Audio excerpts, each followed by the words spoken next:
Well, welcome back, everybody, to the third clip in a series of 9 clips about a flight of 102 kilometers I undertook in the Andes mountains in Condor to soaring simulator software. That's a tongue twister, isn't it? Condor 2 soaring simulator software. Back in, I think it was August 2022. Magnificent landscape. Here, all the sort of lower mountains are green, and perhaps it's because they're coastal or they're near some water or something. I don't know, and it's more temperate. And in this clip, we have started the task, and we're on the leg running to the first turning point, not that far along it. And we've been crossing ridges like this and using lift such as we can find on them. And just to remind you, the wind is a westerly wind blowing at 21 knots. We're not carrying any water ballast on this flight. We're flying with 2 people on board. The guy's actually flying it is Bert in the back there. Bert, my pilot for today. But of course, this was actually a flight that I did. And what we're looking at is a replay. So I can sit in the front as a passenger and just look around and not pay much attention to the flying, and try and reflect on why I chose to do what I did when I actually flew this flight a few months ago, which is interesting because I can't remember all that I did and why I did it. So I'm sort of half guessing at why I did things. I think one thing I'm reminded when I look at them is not to imagine that everything I did was done because I was completely focused on getting around the task in a hurry and flying it perfectly. To some extent, I was exploring, so I might have done a bit of sort of meandering and wandering to and fro just to see what happened, where I found lift and that sort of thing. I think the other thing about all this is we're flying in a soaring simulator. So everything in this, whether everything's all simulated, and Condor has to decide where the lift is likely to be, dependent on whether it's in thermals that are marked by these cumulus clouds, these cotton woolly clouds, or what direction you're traveling in relation to a slope, and that the wind is traveling to determine how much lift comes off of these various slopes. And I'm not sure, and there are other effects that I discuss in other clips, things like anabatic and katabatic wind effects, where the heat on a mountain slope will cause the air to rise and pull in air up a valley towards it. And I don't know how perfectly Condor models all these things. So there's always an element when you're flying in Condor 2 of just looking for what's there and working with what you've got. And when you find yourself on a beat where you're staying in a lift, then you just reverse that beat and keep using that, even if a bit of you thinks, seems a slightly odd place for the lift to be. But, that's akin a bit to real life flying. I mean, I watch some really very well qualified pilots doing tasks in the mountains. One in particular in New Zealand I watch quite a lot. I think he's called Pure Glide. I'm trying to remember. But there are others as well. And, sometimes they go to a place where there really should be lift, and they're disappointed to find that actually it's not working very well. A ridge just isn't working very well for reasons that aren't that obvious. So, I think with any kind of soaring, there's a bit of you that has to just feel your way into what's there and away from what's not there, what's bad. Get out of that quick, and just try and work it to advantage. So in a way, Condor 2 is its own artificial world, or its own world, really, just like any of the other worlds that sometimes doesn't seem to behave in ways that you'd expect. Anyway, enough of that. Let's get on with the flying. So here, let's just start this thing. Right, there we go. We're on our way. Right. Okay, so if we look at where I've got to go pretty much directly over the nose, direction of over the nose. But of course, I've got to try and get there in a way that makes sense. So at the moment, the compass tells us we're on it was heading, I think, of about 150. The wind is 270. So we're more or less south. So if we're more or less south, and the wind is more or less there. So I seem to be moving in towards this line here, thinking, well, and it seems to be working as well. I will find the wind more or less blowing onto this ridge, even if it's not quite perpendicular to it, but it's not far off. And I will just work my way in towards the ridge and along it a bit, while looking ahead to see where the next point I might jump to is. I don't feel like I can go straight over there. That looks like it would be pretty disastrous. So I'm going to have to stay on the windward side of this ridge system and just gain height to get to an altitude where I can get over, or more or less get over that ridge line you can see in the distance at about 11 o'clock where I'm looking now, right to the left of the nose. So this is all working quite well and it's rising. I'm rising. Around. No cumulus clouds that I particularly want to go to at the moment. And don't forget, on this task I've only set thermal strength to average, so they probably aren't going to be the most glorious thermals, even if I do find one. There's a glitch on the virtual reality display there. I don't know whether it'll show on the recording. So okay, the lift's dying off now. I've changed direction very slightly. I'm about 80 knots, so obviously deciding to let's get on with it. And looking ahead, I'm probably looking at the rather small ridge that's directly ahead of me over the nose. You can see the wind drifting me to the left of the heading I'm on. Just about make it out.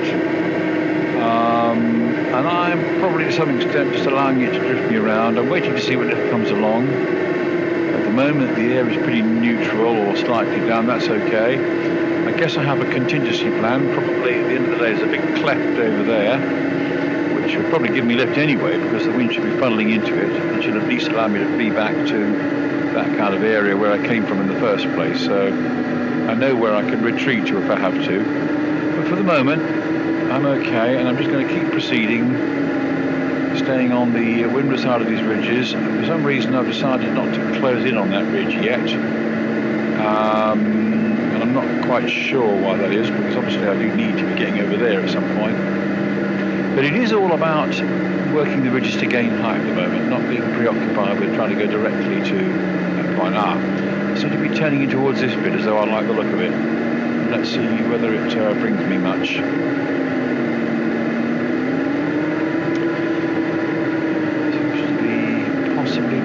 Something, nothing much there, no, a bit more to come around here, okay.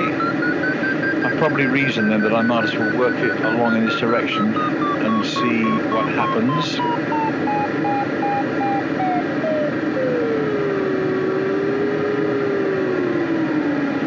So at the moment we're at 240, so we're not that far off the wind. The wind is probably about there, so probably as I hit this edge here, probably going to bump into some quite good stuff, and yeah, we seem to be, don't we?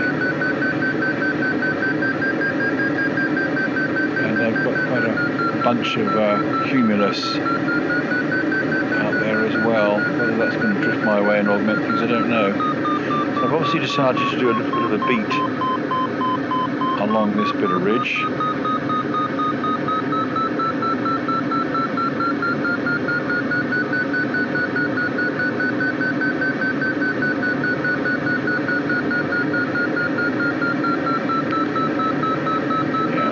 Sort of like an average of 4.5 knots, that's not too bad.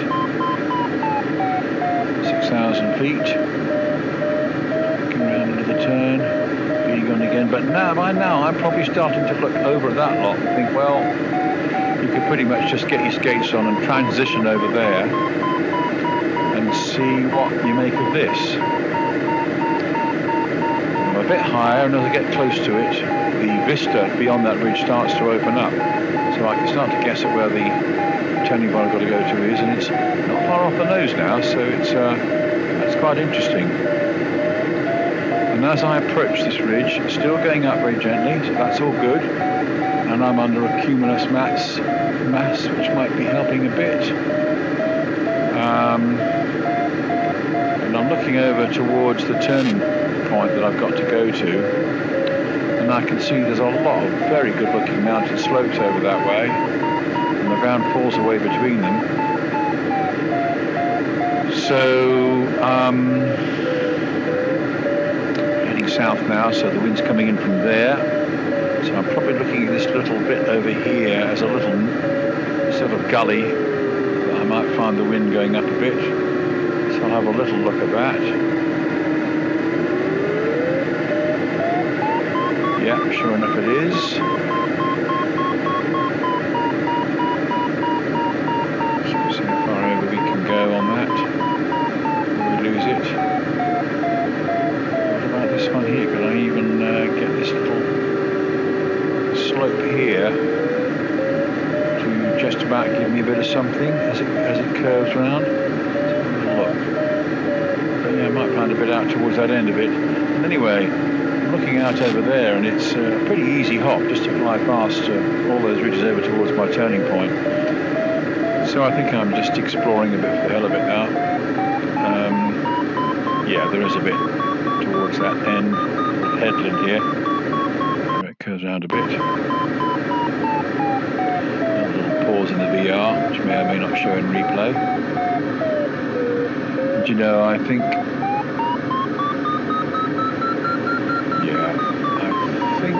I look at this, and I think I'm really starting to wonder now whether I am that bothered about staying here.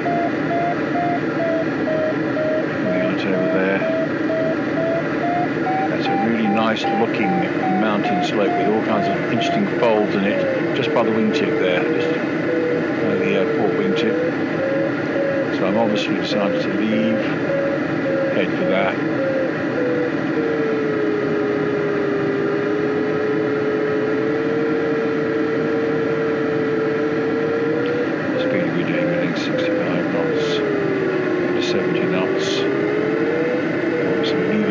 Positivity.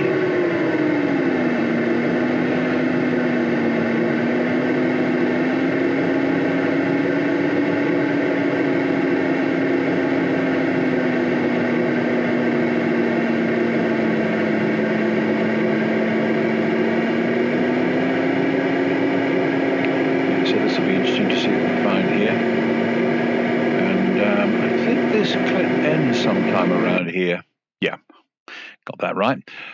So yeah, I mean, there are 9 clips in this flight, and some of them are relatively short because it's a flight of, well, reasonable variety, really. So I think I ended up making quite a few clips of interesting bits, but several of them are relatively short. So not a lot more to say about this one. I'm clearly heading for an interesting time there. I head over the nose. That's a lovely looking series of clefts and ridge lines and things. Not too badly aligned with the wind. Right, so we'll end that clip for now. Don't forget to like and subscribe if you enjoyed it. Like and subscribe if you've enjoyed this clip. Sorry, sometimes this VR visor pushes down on your face and sort of makes you blur your words. Well, it makes me blur my words anyway. So, right, I think that's about it. Like and subscribe if you enjoyed this video. And I'll look forward to seeing you in clip 4. And if you're looking at this one, the whole series of clips should be out there on YouTube, ready for you to go and watch straight away using a playlist or whatever you prefer to use. And as usual, when I take off my headset, it'll look like I'm bailing out the glider. So that's about it. See you in the next clip, and bye for now. I got a feeling so strong. Maybe some